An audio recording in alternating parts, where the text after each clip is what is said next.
Hey, this is Scott Spears, and welcome to another edition of Scott Spears Now. This is a treat because we have a guest who go back a long way with, that's for sure, who has just recently turned 92 years old earlier this month, in the month of August. Can you imagine that? 92, I can't imagine that. He's done everything in Marion you can imagine. He is a true raconteur. Look up that word. That is what this man has done. He's had a rough few months. We're going to catch up with him and find out what's been going on, because everywhere I go, people say, "Where's George? We haven't heard from him. How's he doing?" Well, we're going to find out here on this program, because it's always a pleasure, and it has been for, decades now, to be joined by the legendary, as I say, raconteur, George Kasotis. George, I'm so glad we're back together. It's been, a while now. Oh, it's been a long time, Scott. I've missed it too. And every chance I get, I can hear you on the radio. But being here is quite different than listening to you. You know? Well, it's good that you're here, George. Let's start with the question everybody wants to know: what happened? Where have you been? Hospitals. Hospitals. A lot of them. Well, four hospitals. They call the Bing Center a research center, but still, it's a hospital. I was there for a while, but the doctor there who's taking care of me is excellent, or else I wouldn't be here. If it wasn't for him, I wouldn't be here. And, excuse me. But anyway, Riverside, Grant, Marion General, I've been in all of them. That's Central Ohio. But I haven't been to any big ones like Cleveland or what's that one up in? No, the one that's in Cleveland. Cleveland Clinic. Yeah. Where's the Mayo? That's in Minnesota, I believe. I thought it was in Cleveland. No, it's not in Cleveland. Well, anyway, I've had a lot of health issues. But at my age, in my 90s, that is expected. I think that's expected. But I've been pretty good. I mean, I'm here with Scott, and I really enjoy being with Scott over the years. And we've been together for a long time. We certainly have. We've done charity shows. We've done television shows. We've done radio shows. We've done it all. So I'm glad that you're back. George, what started all this trouble? What happened? I really don't know. Were you just not feeling well one day? It wasn't. When I say I had colon problems, they say it was a cancer. No, there was no cancer, because if it was cancer, it would have been removed.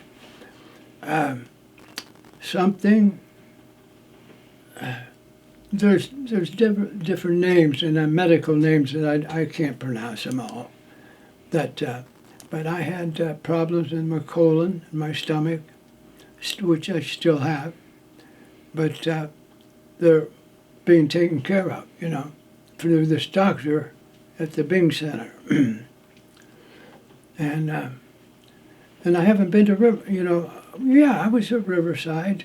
I was at Riverside. I was at Grant, Marion General. Was there four? No, I've just seen three hospitals just in the last 6 months. But I've been under health issues. Now, did you have pain, or was it discomfort that you knew you had a problem?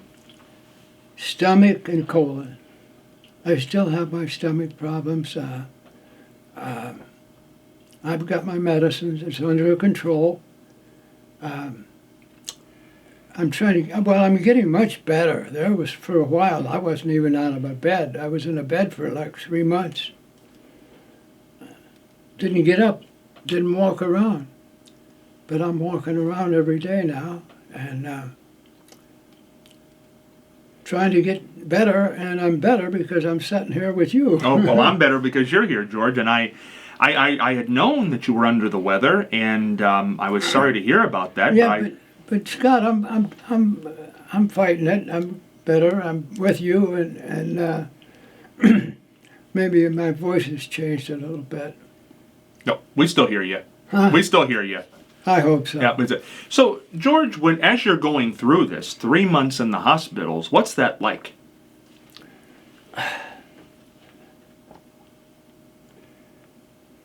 Riverside and Grant, I'll tell you, they used to be the top. But you know what? Marion General has really come back. It's really, with this new expansion, I mean, since the old days, where this was the Marion General Hospital. Where we are right now, yeah. This was the hospital. I know. In fact, my sister was born here in this hospital. But she's been going a long time now. But anyway, Riverside, it's big, but it's so busy. Oh my God. I've never seen so many nurses and so many doctors. And Grant was a little quieter, smaller hospital. Bing Center is really improved. A lot of people don't know about that. But when you go into Columbus on that road to go to that hospital, you can see it says Bing Center. That's really a nice center. Yeah, I hear. I know they say. I'm glad to hear you don't have cancer, but I know they do a lot of great cancer work there at the Bing Center. Well, my doctor, I don't know if he's a cancer specialist, but he's a colon doctor. Now, because I've had problems with my colon for at least 6 months. This is why I'm down. And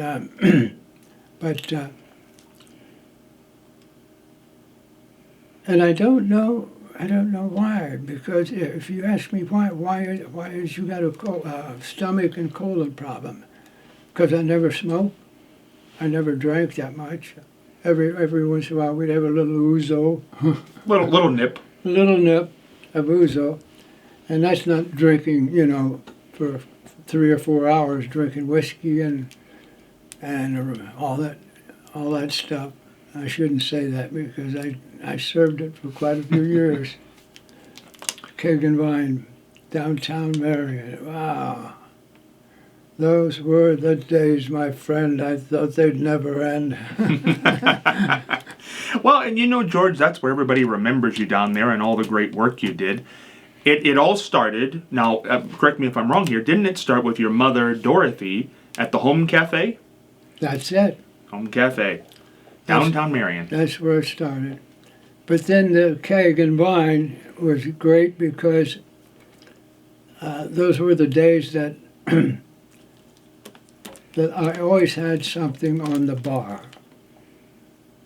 to snack on, fresh things, whether it was not only peanuts, but I had a little hors d'oeuvres, and I had an hors d'oeuvre tray table where people could have celery and carrots and people said, well, what are you doing with all these relishes? I said, well, if you eat and you drink, you won't get drunk because the food is absorbed by the alcohol and you're not a drunk. And I said, you can get in your car and drive home without getting arrested. It's a good way not to get sloshed. Right, to have some food.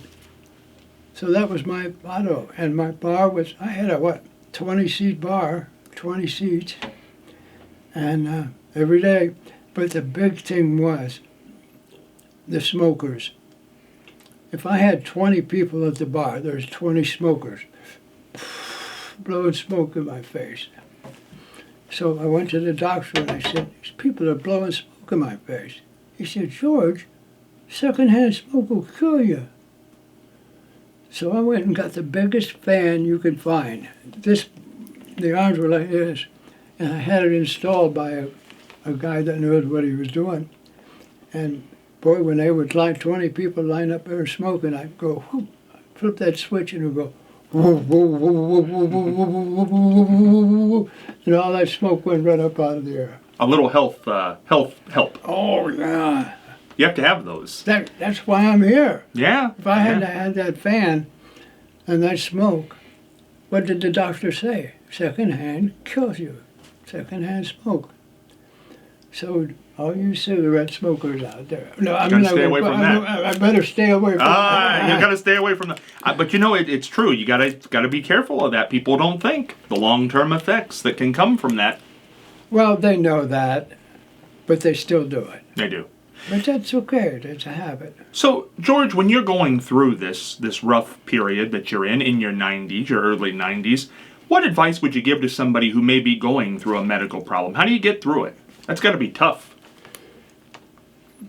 You just got to be strong, and like I had a little problem with my foot on my left heel. I had a pain that would come and go and come and go, and the only way I could get rid of it was get my heel on the floor and hit that heel on the floor and push, and the pain would go away, right? Well, I'm in the hospital, I told you, for 6 months, and they've got these bars that flip up and you can't get out. And I said, would you please lower the bar so I can get out? No, we were not allowed to. I said, I've got to put my heel on the floor. It's so painful. I almost cried. And they said, sorry, you can't do it. So I lay there in pain, and they wouldn't help me. Just hit my heel on the floor. And nurses won't, because they don't want you to fall out of the bed. And I said, I'm not going to fall out of the bed. But they wouldn't let that bar down. So I had to lay there in pain. Now, the big question we want to know, George, what is the food like in the hospital?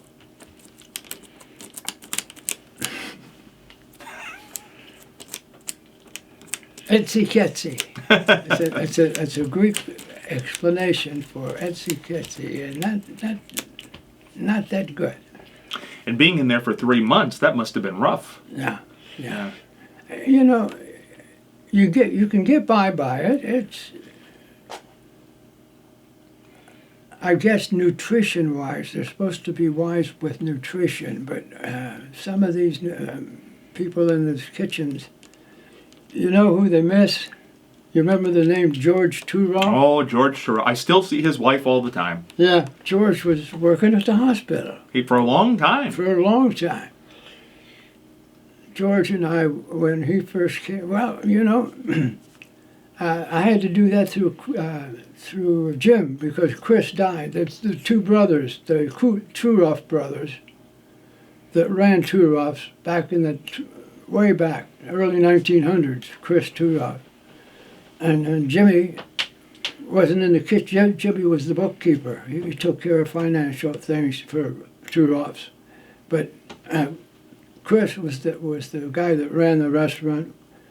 He was the chef, but he had other chefs working with him that he trained. But George, was it Jim? No. Chris died. So Jim comes, well, you know, we were right across the street from each other. So Jim comes over and says, George, Chris died. What am I going to do? He was the bookkeeper. He didn't know anything about the kitchen. So I helped him as much as I could. But I said, doesn't your sister have a boy named George in Greece? Yeah. Why don't you send money and have him come over? Because I think, you know, he'll help you out. Okay. So he calls the sister. I met her once years ago. She came to America and was with Chris. And so Jimmy sent the money over. Chris came to America. And first thing he did was come across the street with Jim and introduced me to George. And George became pretty famous. Yes, he did. Oh, my goodness. But the Turoff brothers, Jim and Chris, started that back in the early 1900s. And that's how George and I became friends, you know. The two Georges across the street from each other with restaurants. Isn't that something? He was a wonderful guy. Lived into his early 90s. Oh, yes, he did. He did. He did very well by himself. You know, recently, since we spoke last, we lost a mutual friend. Marianne Michaels passed away at the age of 88. Oh, I heard about that. Yeah. What's his name? The husband just died. He did, right after, about 2 months later. Ted Stelarczyk. Ted died. Yeah. And that happens a lot when the husband or wife goes, the spouse goes a little... That's what I heard from a friend of Joanne, Louise, who was a friend of Joanne's, my wife's. She said that then Ted just died. What, a couple months ago? Yeah, back in, I believe Marianne died in May and Ted died in July, so just 2 months. I didn't know when Ted died. But Marianne, we had a lot of fun on the air with Marianne over the years. Oh. There was a classy lady. Remember the time we were at the ball? And I was on your show, we were talking, and Mary Ellen, what's her name? Marianne. Marianne is supposed to be here. So we're talking, and about a half hour goes by, and here she comes walking in the door, and of all things, she says, I couldn't find them all. I couldn't find them all. That's right, I do remember that. Marianne. I couldn't believe she couldn't find the Marianne Mall.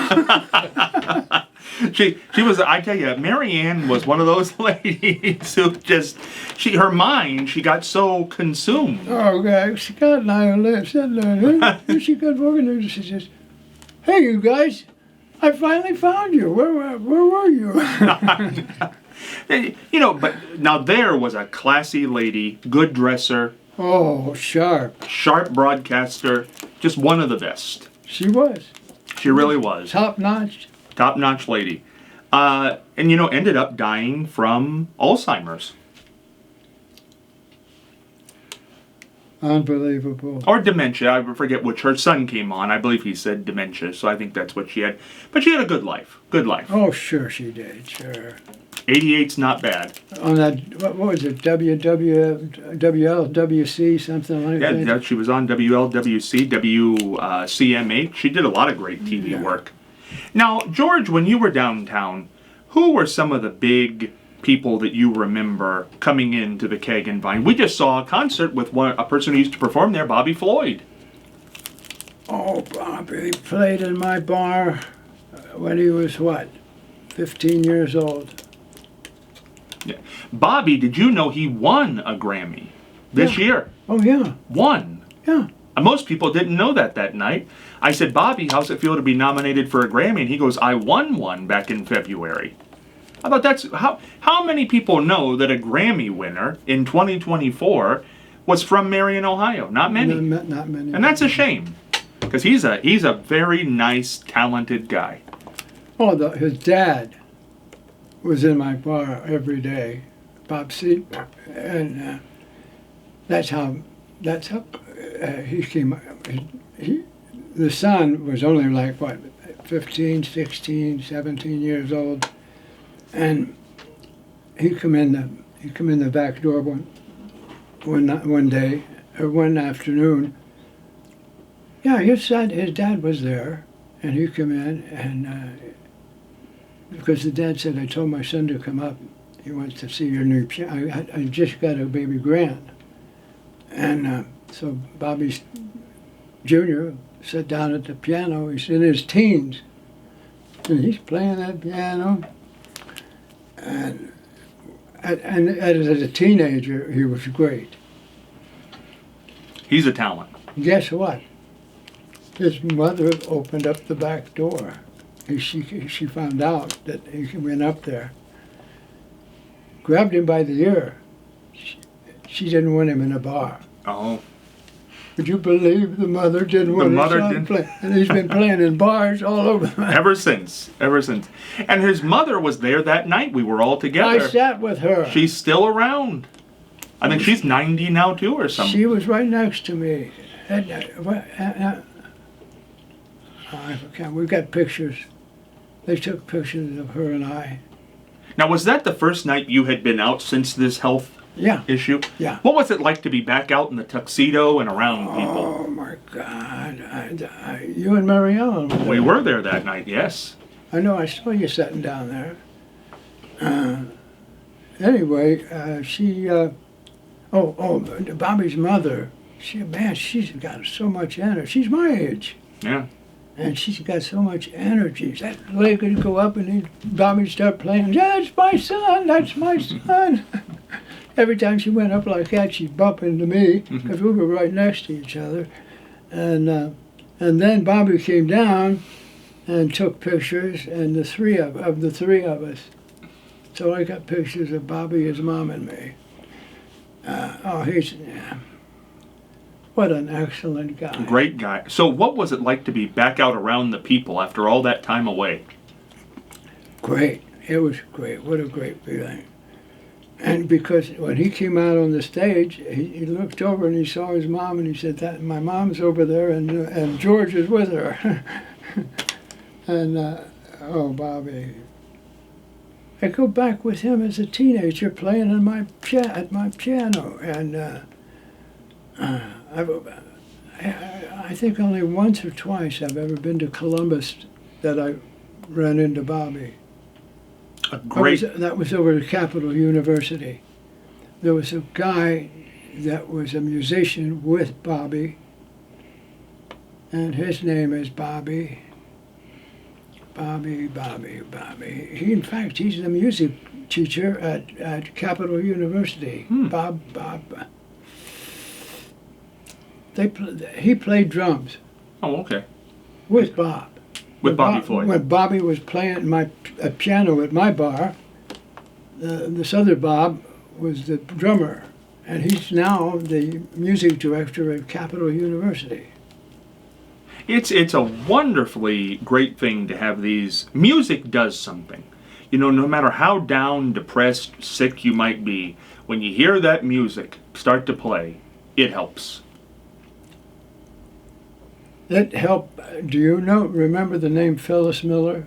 Yes, I do remember that name. Do you? I do. It's been a while, but I remember the name. She played in my bar for 15 Did years. she? Oh, yeah. Now, did Tangi Thomas play there as well? Yeah. Oh, Tangi. Ooh. I believe she's still around. Oh, I didn't know that. I think so. Last I knew, she was. Phil Miller was the musical director at the Palace Theater for years. In other words, any type of a concert was on, Phyllis is on the piano. And she was a music teacher for the whole family, the Miller family. Ed Miller was a Harding band director, and her son, and then the daughter was the director of music at a university in Indiana. And what's the big city as you go into Indiana? Fort Wayne? No. Indianapolis? Indianapolis. There's a university there. The daughter is the music director Oh, that's nice. at that university. But Phil and Ed are both gone. You know, George, I got to ask you, now, we are in a presidential year. We're 3 months away, well, 70 days, I guess is the best way to put it, from a presidential election. It's all topsy-turvy now. We've got Kamala Harris and Donald Trump. What do you make of this whole change of events? Wow, I listened to the Obamas, Michelle and Barack talk at the Democratic National Convention. Wow. You know what? Michelle was unbelievable. She spoke very well. Did you hear her? I did hear that last night. Whoa. I couldn't believe it, some of the stuff that she came out with. Barack did good too, but she was super. I think she stole the show. She did. She did. And did you hear Hillary on Monday? No. I thought she did very well as well. I did not hear Hillary. What do you make of this rise of Kamala Harris, breaking the money records, fundraising, volunteers? I know. I got an envelope. I haven't even opened it yet. It was in the mail today, but it's on front of me at my table seat. Anyway, it says. What does it say? Something. George. She got, George, I want you to join my team. The Kamala Harris team. Yeah, That's good. So they're on the ground. They're ready to go. yeah, yeah. Are you in Kamala Harris's category this fall, or Trump? Kamala Harris. Kamala Harris. Yeah, well, why would I want to be a Trump? You know, and for everybody at first, even before it came on, the guy that owns Trump Tower, that has been a businessman, a lot of people said, and even I said, a businessman. And that's why he became popular, is because when he became president, that's why he won the election, because he was a businessman. And that's what we need as a president. We want a businessman. And that's why he got elected. But now, I don't think Trump's going to win. You think you're going now to live to see the first female president? There's a lot of people out there think that Trump is should be a man, should be president, but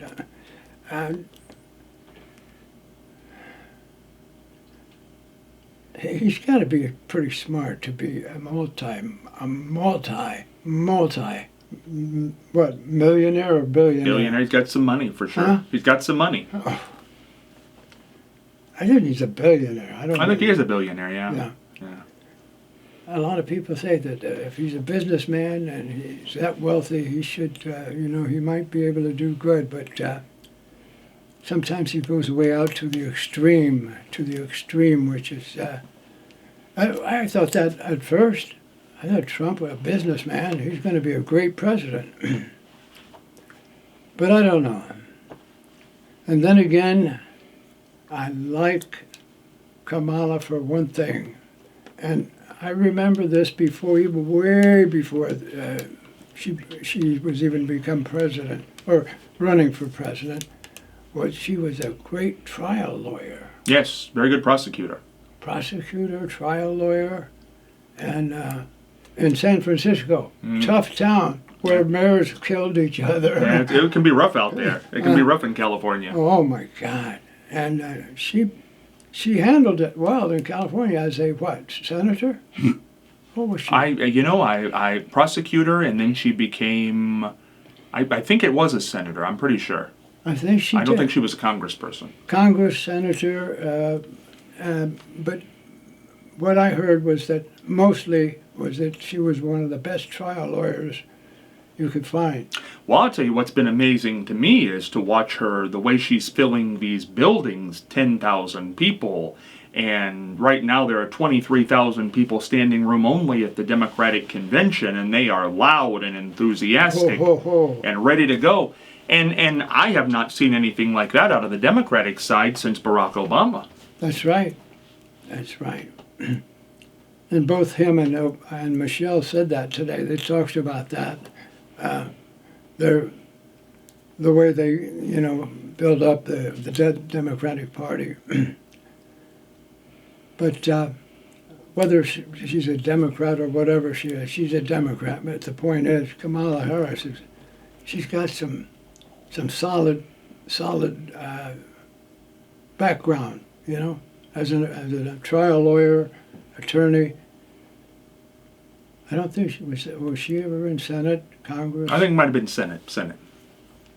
But yeah, she certainly got some credentials, and a lot of people like Jimmy Carter, who's turning 100 in October, he says he just wants to live to cast a vote for Kamala Harris to be president, to see the first woman president. Yeah.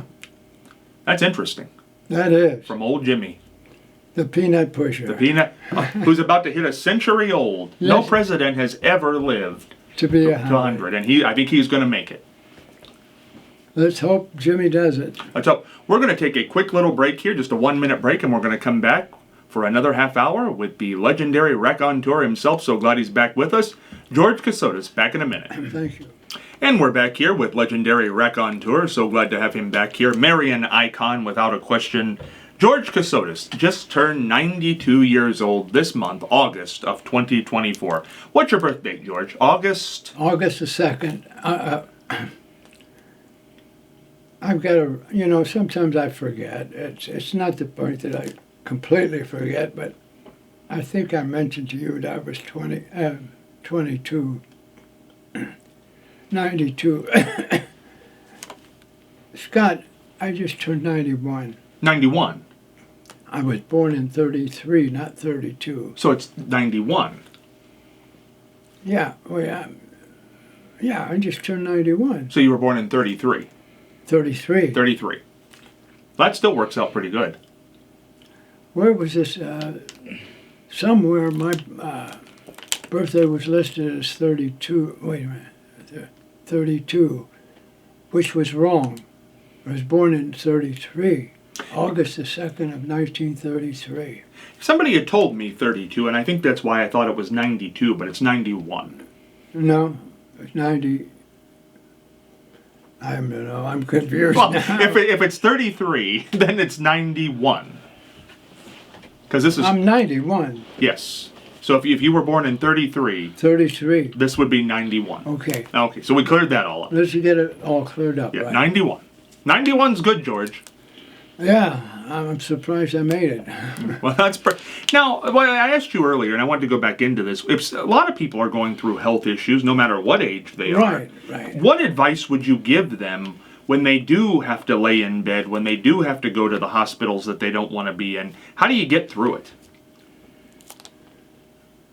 You just have to have a real strong mental, healthy look towards being, my thing is,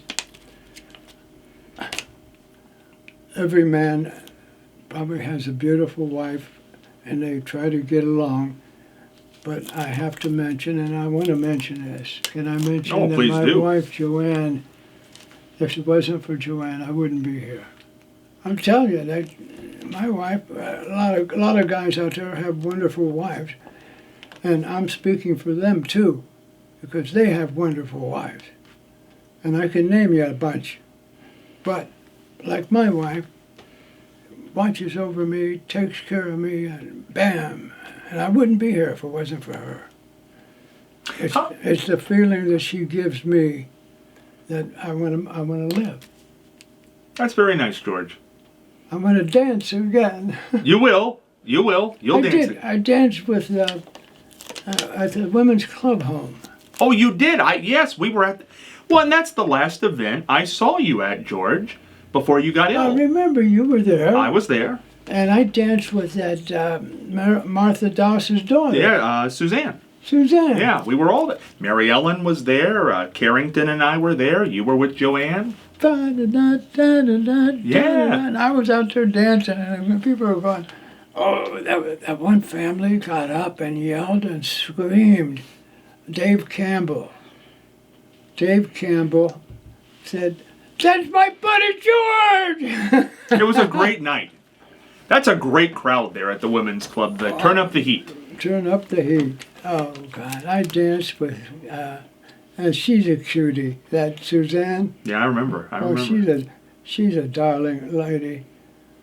And in fact, I didn't realize the studio she has. Big studio. Have you ever seen it? Yeah, doing very well. Oh, it's a beautiful dance studio out there in the country. You know, I think about our friend, Martha Dowse. Who, I mean, what must she be thinking, wherever she is, of her kids and all that they've done? Their studio's still going strong. Luann and Marilyn, the whole gang.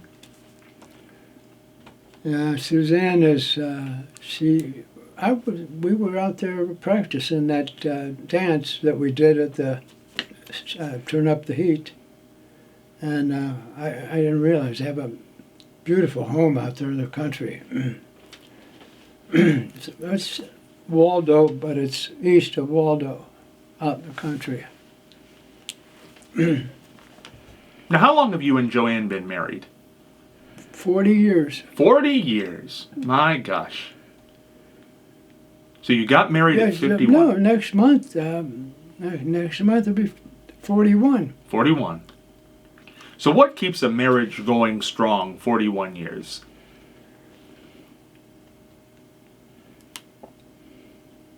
Respecting each other, taking care of each other when one is down, and she has done that tremendously. Every meal, every pill, that I take. It's there in front of me. She does it.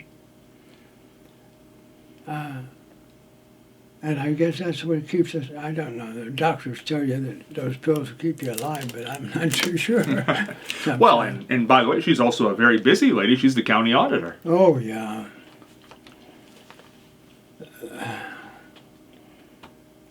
Other county officials, all the commissioners, all the ones that are gone. Kenny Stiverson's gone. He said, "George, that's my auditor." Ken Stiverson used to say that. Yeah. Well, she's very popular with everybody, which is a great thing. One of the few Democrats left in office here in Marion. That's right. Yeah.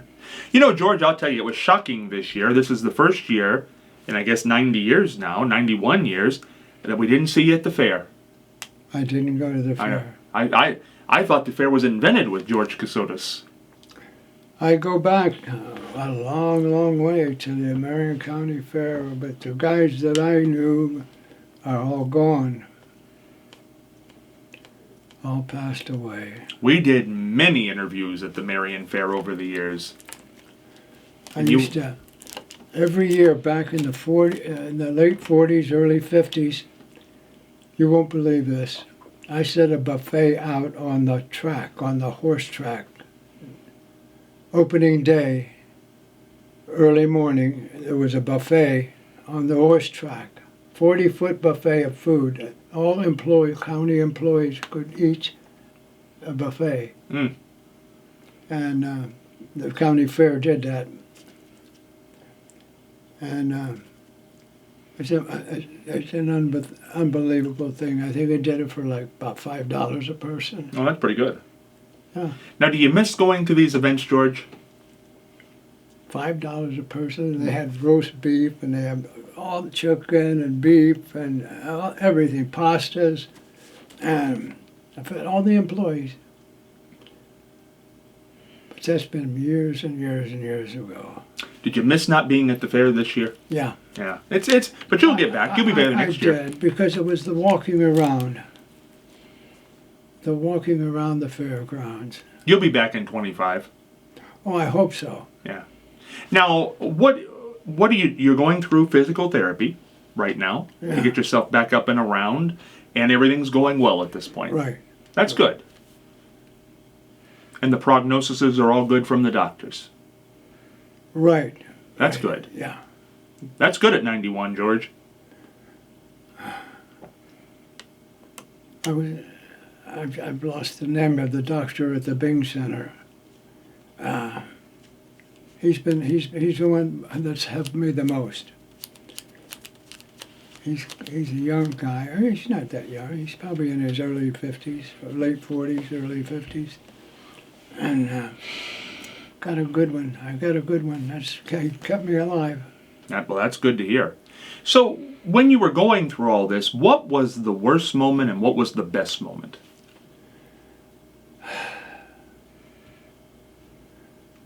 Laying in those hospital beds with those bars up. And I'll tell you, they're pretty strict. Riverside, Grant, and Marion General. They just wouldn't let me pound my heel on the floor. I know. They're strict with their rules. What was the best part of it all? What was there any moment in it all, like the moment maybe when you got to go home? Where was that? That one nurse.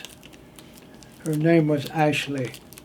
And the only way I remembered is if when we come off of the highway there, we see Ashley Furniture. I can remember her name is Ashley. She was a good nurse. Oh, isn't that something? It hits you right there. You come off of that freeway and bang, there's Ashley. And every time I see that, that nurse was one of the best I ever had. She took care of me like nobody's business. And she's at Riverside. That's helpful when you have a good nurse like that. And that. I'll tell you, that place is busy. I mean, they had nurses and assistants running all over the place. But she kept them way off. They wouldn't come in and bother me. George, when you get in a situation like this and you get to be 91, Do you ever think about the end? What happens?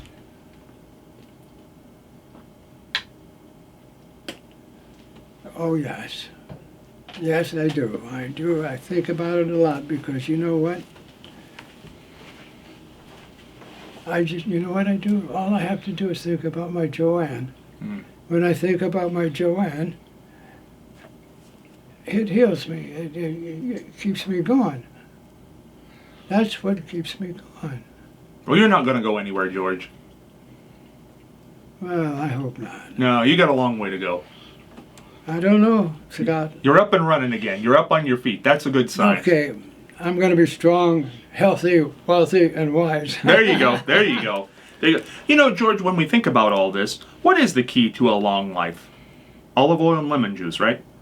Hey, you remember that. I do remember that. That was my key. That was my key. Lemon juice, olive oil. You know, one thing we've talked about a lot recently, George, is you're growing up in New York. Went to school in New York for a while. Well, New York wasn't the point of growing up. It was just that I had cousins there. And we went, my mother and I would go to visit with my mother's sister's kids and her. And that's why I didn't grow up in New York. We would just go to visit, but we would stay sometimes for a month. And you ended up going to a school there. PS 117. PS 117. I remember it well. I remember PS 117 very, very well. Cheer, cheer for 117. Our school is always supreme. Loyal sons of liberty, marching along to victory. Go school. Yeah. How does it end? What? The song. Marching along To victory. Oh, you went the rest Yeah, of well, there's an ending there, isn't there, George? Cheer, cheer for 117. Our school is always supreme. Loyal sons of liberty, marching along to victory. Our standards are ever high. They will always reach towards the sky. We will always stand right by. PS 117. Now that's 86 years ago now, George. How do you remember that? I don't know. My wife wonders that too. She says, "My God, George, how could you remember? We were driving somewhere, and I say something. She said, that was before I met you." That's been a while. You know, that's become a popular song around here at the station. People know that. They do? They do. That's because PS 117. I remember it. It's ingrained in my mind. Certain songs just stick with you. Yes, they do. They do. Yeah. Yeah. It's a nice thing. Now, Marion, Ohio, back in the 1930s, what was it like around here? Well, City Hall, or the county building, not City Hall, but the county building was Central Junior High School. And our back lot, which was called our football field, was called Cinder Field. And the reason it was called Cinder Field is the trains would pull up and shovel all the cinders over on the field. We're playing football on cinders. Oh, I still got scars. They've lasted all these years. From junior high school. They'd stop there because that big building across from the parking lot of the county building was the ice house. And the thing on the top of the ice house would come out and fill up trains full of ice. And you could go in there. I did that for the restaurant back in the 50s and the 60s. Go over there with my hook. You know those metal hooks on a cube of ice? Yeah. A block, remember? Yeah, I remember seeing that big, like scissor type things. Yeah. Yeah. That's what we used for ice. And now, you were also in the Korean War. Korean War, early 50s, 52, 53.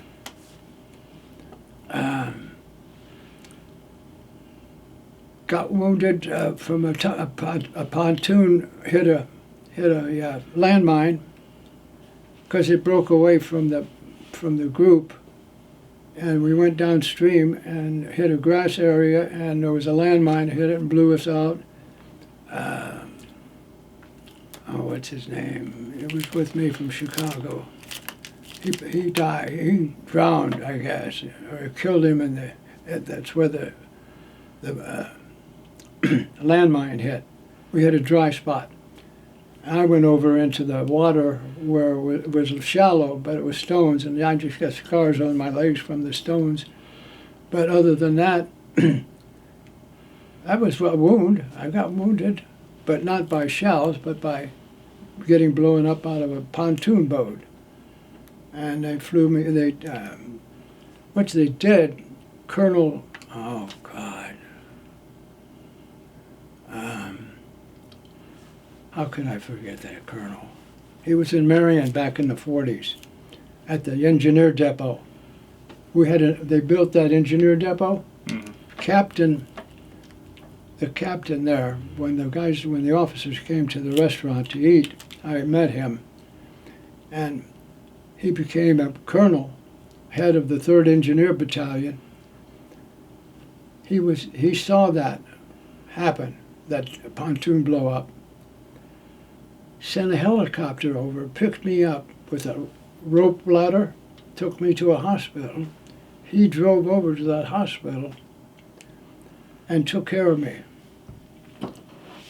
Colonel, oh, I know his name, God. Anyway, he saved me. Good guy. If it wasn't for him, I wouldn't be here. And I got wounded in Korea, and that's why I do have a Purple Heart, but I don't flounder it or show it off. Purple Heart veteran, Korean War. What was it during World War II time? What was it like in Marion during that time? Oh, people were up and about the guys that were, I remember, the bus pulled up right across from the restaurant I was in. I could look over across the street and see the bus, and all the guys, I was younger. I was in my, teenager. I was 18, 19, 20.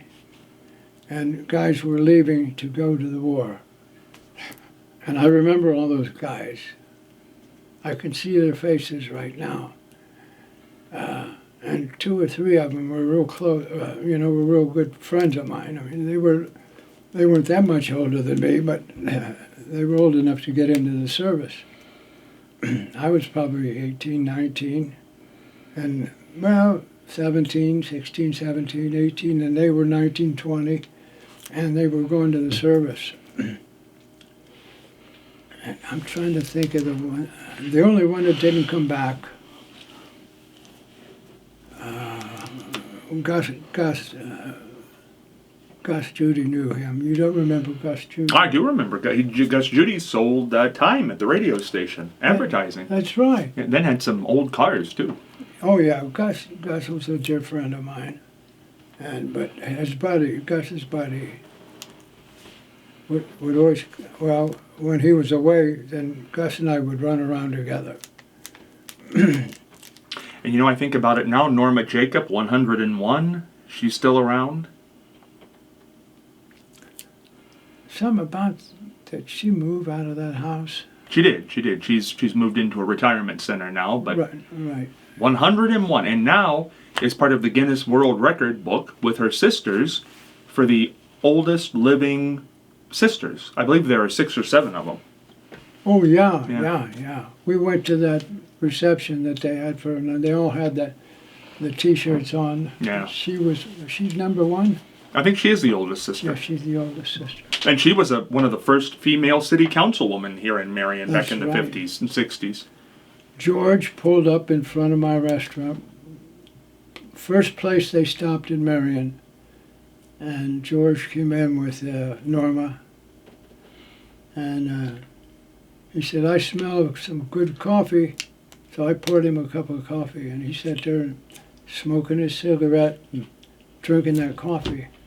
And Norma was in the car, and she finally came in and said, how long are you going to be in here? He said, give me another cup of coffee, George.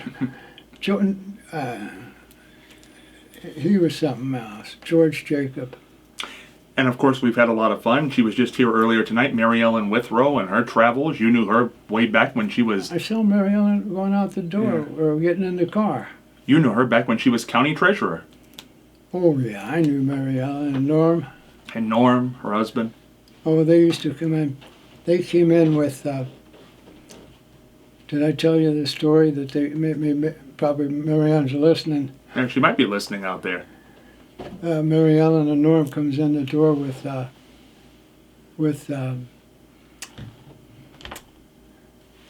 Norman's sister. Oh, okay. Norman's sister and her husband. And he was a politician. Oh, I do remember this, yes. I can't think of his name, but I know, I know what you're talking about. I made the biggest mistake of my life. I said, Norm, Mary Ellen, what are you doing with that Republican? And she said, George, he's married to my, Norman says she's married to my sister. That'll keep it in the family.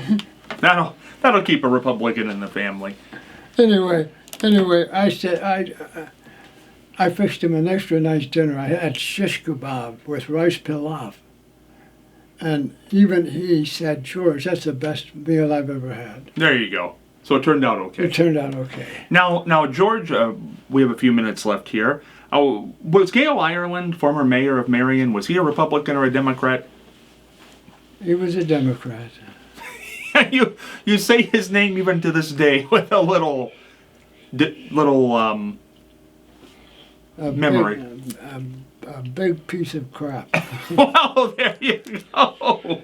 Yeah, you had and he was a big guy too. Yeah, tell that story very quickly, George. For people who don't know the run-in you had with former Mayor Ireland. I should have brought that headline. I don't know. I looked for it here one other time, a month or half a year ago. It's in a pile in the garage where I've got all this stuff, and Joanne keeps saying, get rid of this. I said, Joanne, there's some important newspapers in there. And one, it's got the headlines that the mayor sues George Kasotis for only $35,000 back then. That was a lot of dough, though, back then. Oh, back then. I was in the early 50s. Now, why was he suing you, the mayor, Ireland? Because he said I poisoned him. Now, see, right there, that's terrible that this man would say. There was the headlines in the paper. Well, see, that's why. It says, local restaurateur George Kasotis poisons Mayor Ireland. They ran that in the paper? The headlines. Oh, my God. Well, that probably wasn't good for business. Good Lord, they wrote that you poisoned. What do you mean it didn't go? Everybody was coming in saying, where did he sit? What did he drink? What was the... Because everybody, how he won an election, nobody knows. He was a Democrat, and he was a piece of crap. Now, what happened, George, with Mayor Ireland? All has to do with coffee, does it not? Coffee. Coffee, yeah. He comes in. Marie was cleaning the. I had this old stainless steel, double stainless steel glass tubes, ancient coffee makers. Marie was cleaning the thing, and she had urn cleaner in the tube, and it was dark, like coffee. She goes back to the kitchen. He comes in, goes behind the counter, gets a cup, and pours the urn cleaner, and sips the urn cleaner. And I come back from the bank and go in the door, and the people, I had the counter there where Marcella is. There was a counter and the counter stools. And they said, George, the mayor is back in vomiting in the toilet. So I go back there, blah, blah. And he's a big guy. Ireland was a big guy, 6'1", 6'2". And I'll tell you, Scott, that guy, I grabbed him. I had my early 50s Chevy sitting out in front. I picked him up, and I put him over my shoulder. I was a pretty strong guy, called a fireman's carry. There you go. With the leg over my shoulder, and I'm running out the door with this mirror on my shoulders, and everybody's going, "What the hell is going on in there?" And I threw him in my car, took him out there, and luckily Dr. Olson was there at the emergency room, and we threw him on the vet, and Dr. Olson, "George," I said, "he swallowed some of my urn cleaner." It's urn cleaner that cleans out the coffee urn. And he says, "I'll take care of him. You can leave." So I left. About a month later, headlines in the Marion Star. Mayor sues Kasotis $35,000. And you prove that it was not. I called the Continental Coffee Company up in Cleveland. They sent an attorney down there, and we went to the judge, and it was a case.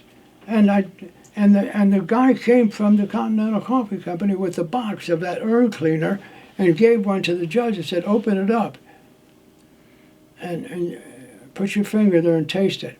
And he tasted it, the guy from the Continental Coffee Company. And the judge, "Oh, oh." Well, that's why he was throwing up. Right. So why did he drink this, Gale Ireland? It was urn cleaner. He didn't know. He didn't. It was black. So just one sip did him in. And there was people sitting at the counter there, and they said, "Hey." So I called the coffee company, and they came and they cleared the case. Went to the judge. The guy came from the coffee company, opened up the package and tasted it. And even the coffee company guy tasted it. And he said, "Judge, you want to taste it?" He said, "No." He said, "That'll make you throw up." Case dismissed. There you go. Now, did the headlines then read that you didn't poison? Right. Yeah, that's good. That picked things back. But the first was that I poisoned him. Did you ever have words with Mr. Ireland again, Mayor Ireland? Did you ever speak to him again? I'll tell you what, he left town. Oh, he left town after that? Oh, yeah. It sounds like he was kind of a shady character. Oh, he was. He was. He was flirting with ladies and screwing around. Had his own little thing going on there. Yeah. Well, that's, you know. He was big, tall, husky, not a bad-looking guy. He was pretty handsome and always dressed nice. But he messed around with the wrong guy. Yeah, he certainly did. Well, you know, he shouldn't have tried to take a cup of coffee like that for free. He was trying to beat the check, it sounds like. Yeah, I know. You can never trust people like that. So, George, you're going to live to be 100? Yeah. How would you like to be remembered? As a good old soul. There you go. I don't think that'll be hard. Well, George, my gosh, I'm so glad that you were able to be on the program again. We've been up and down the road for many decades now. Oh, what a pleasure it is to be with Scott Spurrier on WWGH.